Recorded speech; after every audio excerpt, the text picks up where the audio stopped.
Hello student, आज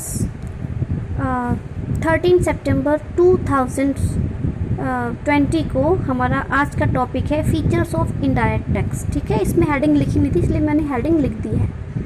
तो देखो बेटा, इनडायरेक्ट टैक्स क्या होता है आपको बता दिया था और कौन कौन से होते हैं वो भी आपको बता दिया था। अब इसमें मेन क्या है कि इसके फीचर्स क्या हैं। फीचर्स क्या है? Number 1, major source of revenue. ठीक है, जैसे कि आपको पता है कि हमारी जो गवर्नमेंट है, गवर्नमेंट का मेजर सोर्स ऑफ इनकम क्या है? टैक्स है। तो उसी तरीके से जो इनडायरेक्ट टैक्स हैं ये भी गवर्नमेंट के रेवेन्यू के मेजर सोर्स हैं। ठीक है, क्योंकि मोर देन 50% टोटल टैक्स का 50% से ज़्यादा सेंट्रल और स्टेट गवर्नमेंट को इनडायरेक्ट टैक्सेस से कमाई होती है। ठीक है, सेकेंड है tax on commodities and services. दूसरी विशेषता इनडायरेक्ट टैक्स की ये है कि जो टैक्स होता है ये हमेशा कमोडिटी का मतलब गुड्स पे एंड सर्विसेज पे लगता है। आवाज़ कम कर। ठीक है, कमोडिटीज़ का मतलब गुड्स, तो हमारा जो इनडायरेक्ट टैक्स होता है ये गुड्स और सर्विसेज पे लगता है, और जबकि हमारा डायरेक्ट टैक्स इनकम पे लगता है। तीसरा है शिफ्टिंग ऑफ बर्डन।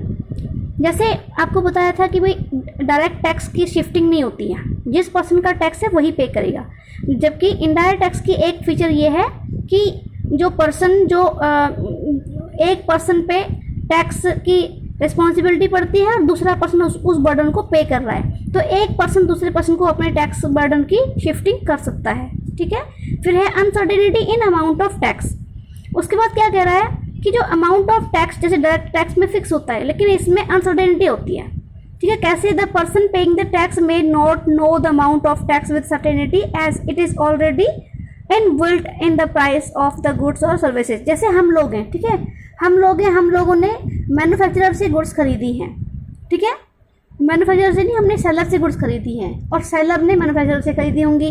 ठीक है, तो मैन्युफैक्चरर ने उस पर कितना टैक्स दिया है, मतलब कि सेलिंग प्राइस जो उसने सेलर को बेची है, सेलिंग प्राइस, उसमें कितना टैक्स है ये सेलर को नहीं पता।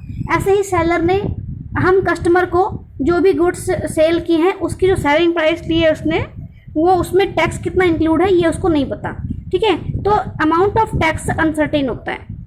फिर है रिग्रेसिव इन नेचर।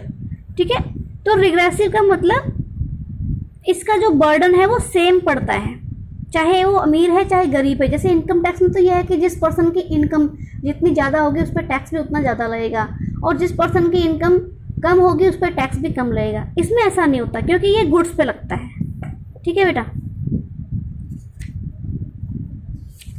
उसके बाद है अगला टॉपिक हमारा balance regional development. The government can reduce the amount of taxes on goods manufactured in small scale units, lowering the taxes in backward areas etcetera as a part of its drive to promote any area और industry.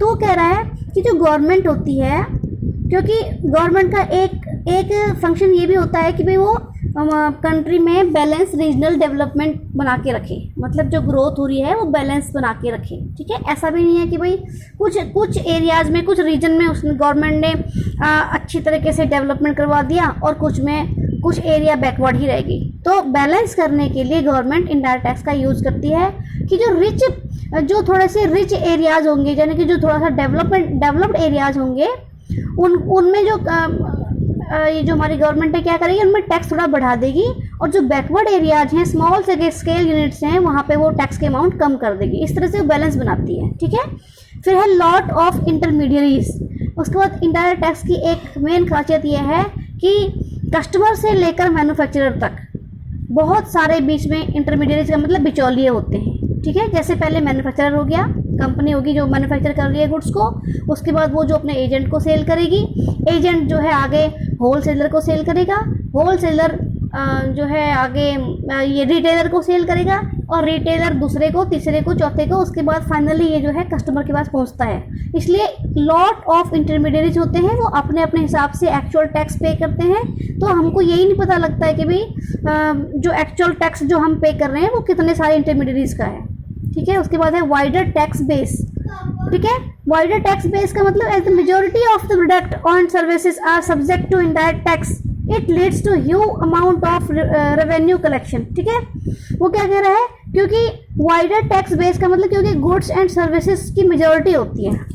ठीक है, बहुत सारे goods and बहुत सारे services ऐसे हैं जो इनडायरेक्ट टैक्स इनडायरेक्ट टैक्स जिन पे लगता है, इसलिए बहुत सारा रेवेन्यू कलेक्शन गवर्नमेंट को होता है। उसके बाद है प्रमोट सोशल वेलफेयर। तो गवर्नमेंट क्या करती है, इनडायरेक्ट टैक्स से जो भी पैसा आता है उससे सोशल वेलफेयर को प्रमोट करती है। फिर है कन्वीनियंट एडमिनिस्ट्रेशन।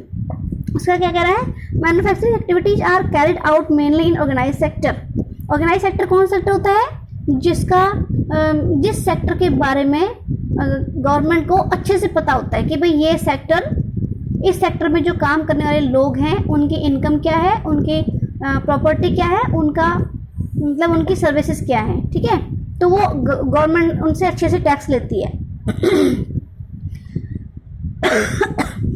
इसलिए manufacturing activities are carried out mainly in organise sector where records and controls are better, क्योंकि उनकी रिकॉर्डिंग अच्छे से होती है कि वो जो ऑर्गेनाइज सेक्टर के पर्सन हैं वो कौन सा काम कर रहे हैं, ठीक है, मतलब कौन सा इंडस्ट्रीज में कितना काम हो रहा है, उसकी रिकॉर्डिंग पूरी होती है, उस पर कंट्रोल भी अच्छे से रखा जाता है। फिर है टैक्स इवेजन। तो as the amount of tax is already inbuilt का मतलब प्राइस में ही इंक्लूड होता है of the article services, the evasion on the part of tax payer become little difficult which leads to easy collection of taxes, ठीक है।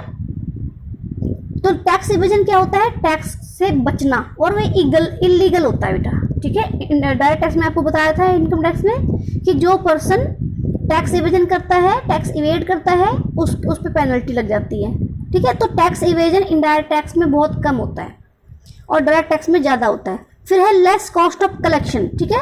Collection cost of indirect taxes as percentage of tax collected are lower in indirect taxes as compare to direct taxes.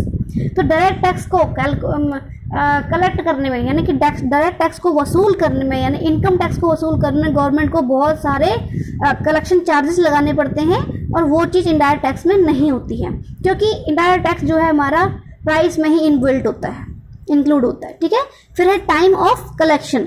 Time of collection का मतलब the amount of indirect tax collected as the time of sale और purchase और rendering of services. तो देखो जैसे direct tax में तो क्या होता है, टैक्स कलेक्शन की जो टाइमिंग है वो क्या है कि प्रीवियस ईयर खत्म होने के बाद जब असेसमेंट ईयर लग जाता है तभी होती है। जबकि इसमें क्या है कि जिस टाइम पे सेल हो रही है, जिस टाइम पे परचेज हो रही है, जिस टाइम पे सर्विसेज रेंडर की जा रही हैं, उसी टाइम पे अमाउंट की भी कलेक्शन, टैक्स की भी कलेक्शन हो जाती है। फिर है रेसिस्टेंस टू पे। रेसिस्टेंस का मतलब पे करने से मना करना। जैसे इनडायरेक्ट टैक्स है, इनडायरेक्ट टैक्स में लोग जो है टैक्स पे करने से मना करते हैं, मतलब किसी ना किसी तरीके से वो अपने टैक्स को बचा लेते हैं। जबकि इनडायरेक्ट टैक्स में ऐसा नहीं है। क्यों? क्योंकि टैक्स फाइनली कौन पे कर रहा है, जो कस्टमर है वो पे कर रहा है। अब इनडायरेक्ट टैक्स की एडवांटेज आप खुद करोगे, ठीक है। मैं यहाँ पे लिख रही हूँ सेल्फ, ठीक है, इसको सेल्फ रीडिंग लिख रही हूँ मैं यहाँ पे, ठीक है। सेल्फ रीडिंग करनी है सबने, एडवांटेज भी और डिसएडवांटेज भी, ठीक है। मैं यहाँ पे लिख रही हूँ सेल्फ रीडिंग, ठीक है बेटा। कल आपको नोट्स दिए थे, मैंने बनाए, कुछ क्वेश्चन बना के दिए थे, वो क्वेश्चन आपने करने हैं। उसके बाद डायरेक्ट और इनडायरेक्ट टैक्स का ये जो बेसिस है ये भी आपने करना है। फिर मैं एक दिन आपका टेस्ट लूँगी और हमारा ये फर्स्ट चैप्टर जो है आज ख़त्म हो चुका है, ठीक है। और उसके बाद जब मैं अब अपना नेक्स्ट टॉपिक आपको बताऊंगी तो वो होगा इंट्रोडक्शन टू जीएसटी। मतलब हमारा अब एक ही इनडायरेक्ट टैक्स रहता है, गवर्नमेंट ने एक ही टैक्स कर दिया है, वो है introduction to GST, sorry GST का, गुड्स एंड सर्विस टैक्स। यहाँ से आगे हमारी सारी बुक जीएसटी के ऊपर ही जो है बेस्ड है, ठीक है। सेकेंड यूनिट में हमारा कस्टम ड्यूटी का आ जाता है, वो भी आपको पढ़ाना है। इस बार सिलेबस बहुत ज़्यादा है तो थोड़ा बहुत तुम खुद भी पढ़ना शुरू करो और नोट्स साथ में बनाते रहो बेटा, ठीक है। तो बाकी मैं आपको अगली वीडियो में आपको सेंड करूँगी, ठीक है।